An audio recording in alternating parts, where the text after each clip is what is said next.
नमस्कार दोस्तों। आज की इस वीडियो में हम लोग बात करेंगे केसीईटी एग्जामिनेशन के बारे में। कर्नाटका कॉमन एंट्रेंस टेस्ट के नाम से जाना जाता है। इनके नए एग्जामिनेशन डेट्स के भी अनाउंसमेंट कर दी गई है। साथ में केसीईटी और कॉमेट के दोनों एग्जामिनेशन के बारे में आपने सुना होगा, तो इन दोनों एग्जामिनेशन के बारे में समझेंगे और डिटेल में कौन से बच्चे कौन एग्जामिनेशन दे सकते हैं। साथ में एलिजिबिलिटी क्या है केसीईटी का, exam pattern, syllabus, topic wise weightage बताने वाला हूँ फिजिक्स, केमिस्ट्री एंड मैथमेटिक्स के। टॉप पार्टिसिपेटिंग कॉलेज कौन कौन से हैं, गवर्नमेंट, प्राइवेट, इसके बारे में बात करेंगे। साथ में केसीईटी बीटेक जो आपको कट ऑफ की बात की जाए तो कौन सा कॉलेज कितने रैंक पे आपको मिल सकता है, और बीआर कॉलेज के बारे में भी बात करेंगे। ये पूरा कंप्लीट डिटेल में वीडियो होने वाला है।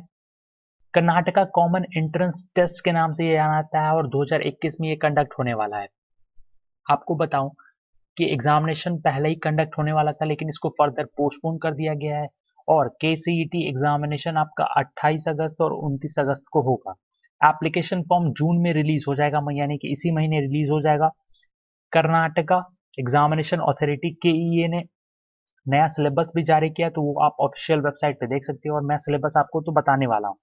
कुछ टॉपिक्स हैं पीयूसी 1 एंड पीयूसी 2 सिलेबस में जो कि डिलीट कर दिए गए हैं, और 30% सिलेबस आपका कट कर दिया गया है। तो जो सिलेबस कट हो गया है उससे क्वेश्चंस नहीं आएंगे। आप हमारे टेलीग्राम चैनल पे जाके ज्वाइन कर सकते हो वीडियोस के अपडेट के लिए। लिंक डिस्क्रिप्शन में है, या फिर टेलीग्राम ऐप में सर्च कर लो @पल्लव आसू फिल्म्स। चैनल के सपोर्ट के लिए चैनल को सब्सक्राइब कर दो, बेल आइकन बटन को प्रेस कर दो, इस वीडियो को लाइक कर देना, शेयर कर देना।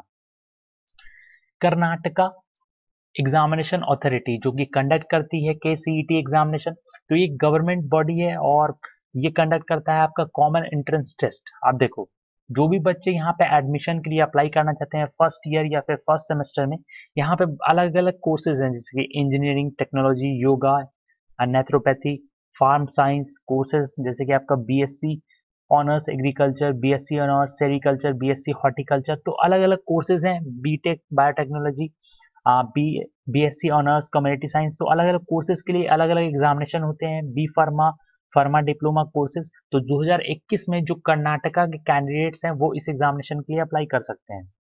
देखो, अभी अभी एक पब्लिक नोटिस रिलीज किया है, रिसेंटली रिलीज किया गया है। Due to postponement of 2021 annual second PUC examination. Second PUC examination जो आप 12th के एग्जामिनेशन को कहते हो उस तरीके का एग्जामिनेशन है।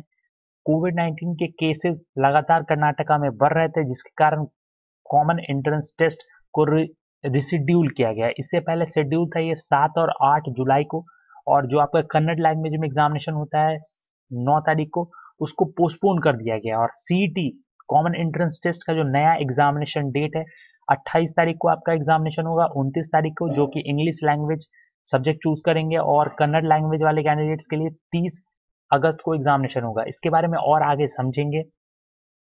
एग्जामिनेशन की आप टाइमिंग देख सकते हो, शेड्यूल यहाँ पे साफ साफ लिखा गया है। 28 अगस्त को सैटरडे है और आपका उसमें 10:30 से लेकर 11:50 तक आपका बायोलॉजी होगा, 2:30 से 3:50 तक आपका मैथमेटिक्स होगा, और 29 तारीख को आपका जो संडे है उसमें फिजिक्स और केमिस्ट्री के एग्जामिनेशन होंगे। टोटल 60 मार्क्स के हैं, तो जो भी बच्चा जो कोर्स चूज करता है उसके हिसाब से उनका एग्जामिनेशन होगा। उसके अलावा कन्नड़ लैंग्वेज में आप अगर टेस्ट देना चाहते हो तो आपका जो टाइमिंग है वो है 30 अगस्त को आपका एग्जामिनेशन होगा, और टाइमिंग 11:30 से 12:30 के बीच में होगा। मार्क्स होंगे 50। अदर एग्जामिनेशन की बात करें, यानी कि अगर आपको मेडिकल, डेंटल या फिर आयुष कोर्सेज में आपको एडमिशन लेना है तो आपको नीट का एग्जामिनेशन देना होगा, जो कि एनटीए कंडक्ट करती है। इसके अलावा अगर आपको एडमिशन चाहिए आर्किटेक्चर कोर्सेज में, तो कैंडिडेट्स को नाटा का एग्जामिनेशन देना होगा, या फिर जेई मेन पेपर 2 देना होगा, जो कि एनटीए कंडक्ट करती है। तो इस एग्जामिनेशन के थ्रू ये जो आपका एग्जामिनेशन मैंने बताया, नीट का examination, NATA examination for architecture और जेई पेपर 2 एग्जामिनेशन, तो ये एग्जामिनेशन देना होगा। इसके लिए आपको केसीईटी एग्जामिनेशन देने की जरूरत नहीं है। क्वेश्चन पेपर जो कॉमन एंट्रेंस टेस्ट होता है वो आपका first and second PUC syllabus से आएगा, जो कि क्लास 11th और 12th कह सकते हो आप, जो कि प्री यूनिवर्सिटी एजुकेशन है कर्नाटका बोर्ड के, वहां से क्वेश्चन पूछे जाएंगे। बहुत सारे बच्चों को ये डाउट होगा कि केसीईटी और कॉमेड के में डिफरेंस क्या है, तो बहुत ज्यादा डिफरेंस है, उसको समझते हैं। केसीईटी एग्जामिनेशन आपका कंडक्ट करता है कर्नाटका एग्जामिनेशन अथॉरिटी, जो कि केईए है, और कॉमेड के कंडक्ट करता है प्राइवेट कॉलेजेस। तो प्राइवेट कॉलेज में एडमिशन के लिए आपको कॉमेड के एग्जामिनेशन देना होगा। केसीईटी एग्जामिनेशन के थ्रू आप एडमिशन ले सकते हो गवर्नमेंट कॉलेज या फिर प्राइवेट कॉलेज कर्नाटका स्टेट में। इसके अलावा कॉमेड के एग्जामिनेशन के थ्रू आप सिर्फ प्राइवेट कॉलेज में एडमिशन ले सकते हो कर्नाटका में।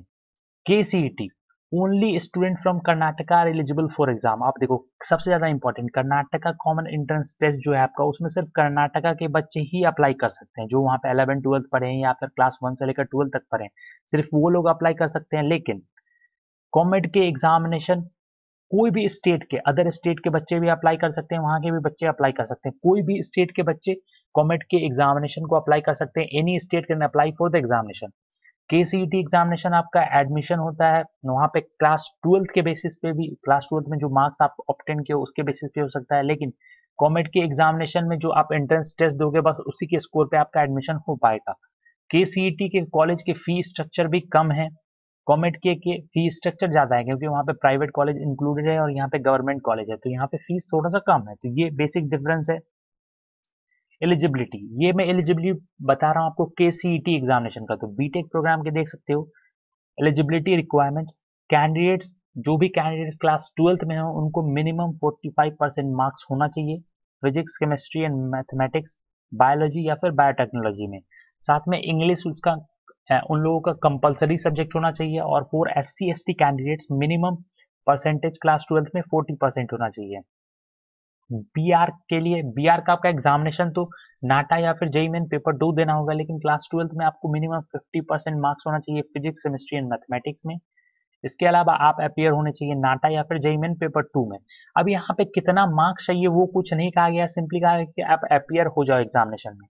SC/ST के लिए मिनिमम क्वालिफाइंग मार्क्स है क्लास 12th में 45% कम से कम आपका होना चाहिए। BSc horticulture, sericulture, forestry, BTech biotechnology, agriculture engineering, food technology, BTech dairy technology और BFSC के लिए आप यहाँ पे देख सकते हो कैंडिडेट्स को सिंपली क्लास 12th पास होना है केमिस्ट्री, मैथमेटिक्स, बायोलॉजी या फिर फिजिक्स से। उसके अलावा for admission through agriculture quota candidate must have to undergo a practice test which will have 50% weightage in the admission process. इसके अलावा BP, BV, SC, AH इन सभी कोर्सेज के आप यहाँ पे एलिजिबिलिटी देख सकते हो। साथ में B फार्मा का भी देख सकते हो, आपको मिनिमम 45% होना चाहिए और SC/ST कैंडिडेट्स के लिए 40%। लैटरल एंट्री बी फार्मा में भी ले सकते हो, candidate must have pass diploma in pharmacy, neuropathy और योगा के, योगा अगर आप कोर्स चुनते हो तो कैंडिडेट्स को क्लास 12th में फिजिक्स, केमिस्ट्री या बायोलॉजी मेजर सब्जेक्ट होना चाहिए, मतलब PCB होना चाहिए। अब बात करते हैं, अगर कोई बच्चा जो लैंग्वेज है, पेपर का लैंग्वेज 2 लैंग्वेज है, एक तो इंग्लिश है, दूसरा आपको कन्नड़ लैंग्वेज है। कन्नड़ लैंग्वेज के लिए प्रॉपर वहां पे डोमिसाइल रूल है। अगर आपको यहाँ पे एग्जामिनेशन देना है तो सबसे पहले तो आप क्लास 11th और 12th में वहीं से किए होने चाहिए। साथ में क्लास 10th भी आप SSLC जो कर्नाटका की बोर्ड है वहां से पास होने चाहिए, तभी आप अप्लाई कर सकते हो कन्नड़ मीडियम में। तो बहुत सारे बच्चे तो इंग्लिश मीडियम में ही कर लेते हैं, जैसा कि मैंने आपको बताया। सिंपली आप क्लास 12th में पढ़ रहे हो, 11th-12th PUC जिसको कहते हैं, उसमें पढ़ रहे हो तो 45% चाहिए, आप एलिजिबल हो गए। और कन्नड़ लैंग्वेज के लिए आपको सिंपली ये डोमिसाइल रूल्स को फॉलो करना होगा। ज़्यादा डिटेल्स के लिए आप वेबसाइट पर विजिट कर सकते हो। एग्जाम पैटर्न की बात की जाए तो आपका जो एंट्रेंस टेस्ट है वो ऑफलाइन मोड में कंडक्ट होता है और वो pen and paper based examination के तौर पे होता है, ऑनलाइन नहीं होता है। क्वेश्चंस में आपके MCQ टाइप क्वेश्चन होते हैं और ईच क्वेश्चन के 4 ऑप्शन होते हैं और आपको सिंपली जो करेक्ट ऑप्शन होता है उसमें डार्क करना होता है या फिर टिक करना होता है। KCET एग्जामिनेशन जो होगा जिसमें आपका फिजिक्स, केमिस्ट्री, मैथमेटिक्स और बायोलॉजी इसी तरह के क्वेश्चंस पूछे जाएंगे। मैक्सिमम मार्क्स है एक पेपर का, अगर फिजिक्स की बात करें तो 60, केमिस्ट्री 60 और मैथमेटिक्स या फिर बायोलॉजी 60। सही आंसर के लिए 1 मार्क दिया जाएगा और no negative marking for incorrect answer. Incorrect के लिए कोई भी नेगेटिव मार्किंग नहीं है। Medium of language, examination paper की लैंग्वेज इंग्लिश या फिर कन्नड़ हो सकती है, तो जो भी आपको इजी लगे वो चूज कर लेना आप। नंबर ऑफ पेपर 3 पेपर होते हैं, exam mode pen paper offline में होता है। टोटल नंबर ऑफ क्वेश्चन 180 है। Marks for each question 1 mark एक क्वेश्चन के लिए है और नेगेटिव मार्किंग नहीं है, तो आप सारा क्वेश्चन सॉल्व कर सकते हो। देख सकते हो नंबर ऑफ क्वेश्चन 180 है और टोटल मार्क्स 180 है। सिलेबस की बात करें तो टॉपिक वाइज वेटेज देख सकते हो। देखो सिलेबस सिंपल, आपका जो आपने 11th और 12th PUC 1 और PUC 2 में पढ़ा उसी से पूछा जाएगा। ये कुछ आपके वेटेज हैं फिजिक्स के, टॉपिक वाइज वेटेज हैं। सिंपली आप देख सकते हो कौन से चैप्टर से कितने वेटेज के क्वेश्चंस पूछे जाते हैं। लगभग सबसे 10% या फिर 5% क्वेश्चंस पूछे जाते हैं। इसके अलावा केमिस्ट्री के आप देख सकते हो, स्क्रीनशॉट भी ले सकते हो इजीली आप। और ये मैथमेटिक्स का है आपका, integration, vector, permutation, combination, 3D geometry, probability, complex number, limit, matrix determinant, continuity and differentiability and statics.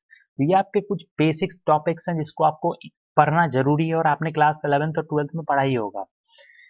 Top KCET 2020 participating colleges, देखो लगभग बेंगलोर के जितने भी प्राइवेट या फिर गवर्नमेंट कॉलेज हैं वो सारे पार्टिसिपेट करते हैं इसमें। BMS, PES, MS रमैया, फिर आपका RNS, Bangalore institute of technology, national institute of engineering, इसके अलावा JSS academy of technical education. तो लगभग बैंगलोर के जितने भी कॉलेजेस हैं, लगभग 150 कॉलेजेस हैं, तो वो सारे पार्टिसिपेट करते हैं, साथ में गवर्नमेंट कॉलेज भी हैं।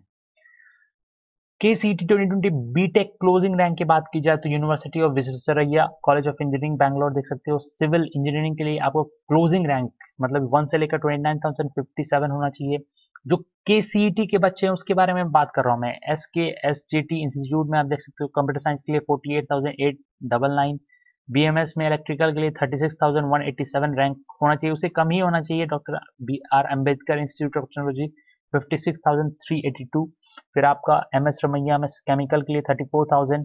इसके अलावा और भी कॉलेज हैं। देन उसके बाद मैं बता दूं आपको, एक बार स्क्रीनशॉट जरूर से ले लेना, इससे आपको हेल्प हो जाएगी। उसके अलावा BR के लिए भी आपको नाटा या फिर JEE मेन पेपर 2 में आपका 1170 रैंक होना चाहिए, वहां पे अलग से काउंसलिंग होती है। तो उस जो आपका नाटा और JEE मेन के थ्रू जो आप आओगे यहाँ पे, तो वहाँ आपको प्रॉपर एक रैंक क्रिएट करके दिया जाएगा। तो इसके अंदर आपका रैंक होता है तो यहाँ पे एडमिशन हो सकता है। जैसे कि आचार्य NRV school of architecture Bangalore 2418 rank होना चाहिए। तो ये कुछ इस तरीके के होते हैं। आर्किटेक्चर में वैसे बहुत ज्यादा बच्चे एडमिशन नहीं लेते हैं, तो यहाँ पे आपका रैंक अच्छा आ जाएगा तो आपका इजीली एडमिशन हो सकता है।